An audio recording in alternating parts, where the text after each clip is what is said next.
So there comes the question. with the aortic root dilation is the key.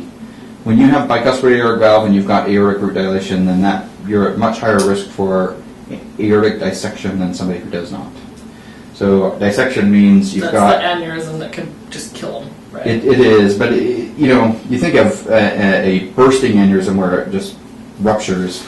A lot of times what we see is that you've got multiple layers of muscle and smooth and tissue in your aorta, and that we see that where it tears, and then it causes there to be a dissection and a flap that forms. Because of that high blood pressure in your aorta, it will tear up through these planes. So if you think of like a hose, like in between the layers. Yeah, something like that, where you've got multiple layers. Well, if you were to take and peel apart a couple of those layers and then think of putting a whole bunch of pressure in there, it's just going to slide and just dissect all the way up. Mm-hmm. And so while that may not matter so much with your hose, if that dissects up into the arteries that feed your head, that feed your arms, that feed your heart arteries, then you're talking about heart attacks, strokes, you're talking about some serious complications. So in general, doesn't mean you can't do some aerobic exercise, but I say be very cautious about any sort of static, heavy lifting or heavy, any weights, anything like that is going to increase your kind of static pressure inside that. That causes a rise in your blood pressure and heart rate, and can cause there to be shear stress on the sides of the walls. We don't want to do that. So running might be okay if I can keep my heart rate lower.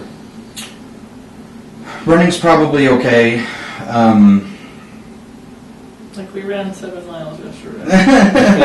But then he felt a little weak the rest of the day. That's the part that's kind of tough, is to tell you, yep, I know you've been doing all this stuff for a long time. Yeah. When we didn't know about things, now knowing about things, saying, well, should we or should we not be doing that? But if thinking about everything, I would say probably the best thing to do would just be like, still not stop doing activities, mm-hmm. but tone it down, and then I wouldn't wait for surgery. I'd say, when can we schedule it for? When can we get it taken care of? Sooner it's done, sooner it's over, sooner you're done with your rehab and you're back to doing what you want to do. Okay. Again, is there a heart rate that I should because I'm going to borrow a heart rate monitor. Yeah. Is there a heart rate that I should keep under? In general, when I talk about doing aerobic conditioning, I'm usually talking about 65 to 85% of your max predicted heart rate. So if you take 220 minus your age, that gives you what your max predicted heart rate is. And so in between 65 and 85% of that 220 minus age, if that makes sense. 220 minus your age is 100%. And so you want to be 65 to 85% of that 100%. Okay. So he's 35. You're 35. So you do what? 185? 185 probably. So just multiply So he that can by run a 0.65 rag and this 0.85. weekend? I know he does.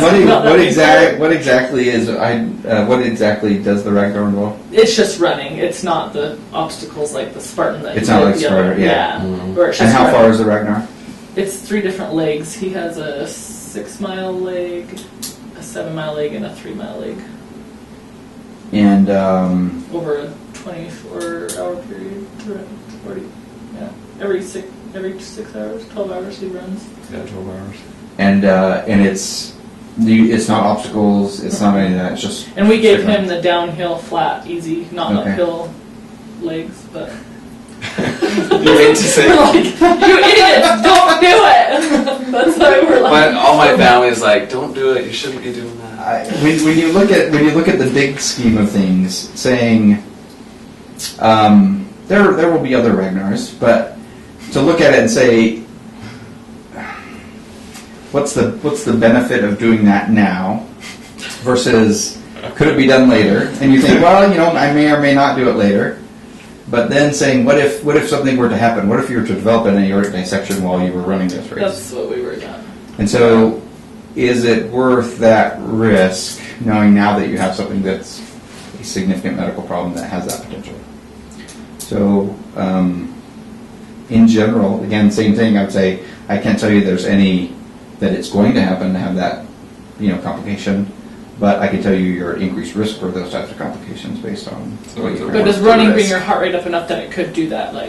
there is a chance of that. Your heart rate, it's more of a heart rate blood pressure combination. So when we used to do stress tests, a lot of times they're comment on what's called the double product, which is the combination of your heart rate and blood pressure. The higher the heart rate and the blood pressure go up, the more shear stress you have on your aorta. So running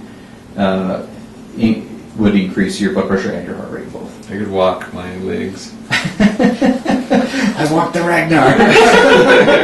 Regular breathing. Doesn't sound any better. As opposed to normally you don't hear either of those sounds.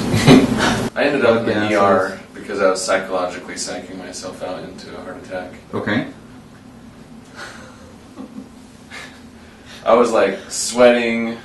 Nauseous. He was having cold shakes. Nauseous. His heart was palpitating. Yeah. Like all kinds of stuff. So we thought, oh no, we didn't want to not go and him die, Sure. and we didn't want to go and have nothing wrong. So we go. So I don't know if you saw that. I had That makes another CT sense. scan I that was like, night. That makes sense probably more than the finishing your ER visit and then planning your Ragnar. But I think I'm having a heart attack. Okay, I'm not. Okay, let's get back to the plans. yes, we're done. It kind of sounds dumb if you put it that way. But it's He's just trying to tell us in a I nice just way don't- that you're dumb for wanting to still run around. I'm just not with your convinced condition. that, because like a month ago I was fine. yeah. And And that's the thing. It Now I'm may dead. has it hit a tipping point. So that's we've talked, or I don't remember if we talked about aortic stenosis, but that one in particular, your aortic stenosis is not yet severe. It's kind of moderate range, but you hit, for instance, for aortic stenosis, your mortality curve is similar to what somebody who doesn't have aortic stenosis is, having mild, moderate, and severe. But when you get severe and then you start to have symptoms, then your mortality curve significantly changes. So you can go fine, even we tell you, you got a bad valve, fine, and then you start to develop symptoms and then it drops off. So is that a yes or no on the Ragnar? You probably shouldn't do it. Maybe I should be the designated driver. How often do they do them? I don't know. Our friend just asked us Yeah. to do them. They do them all And the they're time. paying for it. It's free. Oh, so well, that's, yeah. I'm all about freebies. I would be all about freebies. Sometimes I think about it and I think, okay, well, something is a good deal, but if I end up having an aneurysm and then I have to pay for my life flight, and I guess you're already up on your deductible, so it may not be as significant. But normally I would think, okay, well, if what are the other outcomes that can go, and what are the other potential costs that I could have, and financially alone from the other. It's not worth saving the $200. The other one, yeah, ticket. $200 is not worth it. Yeah. Although I often think that way as well. Well, Okay. the funny thing, I guess it's not funny, but the last Ragnar these friends did up north, the last Ragnar was like 6 months ago, they watched a guy die of a heart attack. Yeah, he Yeah. just collapsed, and they Just were the first collapsed ones to on the scene, and Oh, I'm. one of their It's people was a interesting. We had this retired.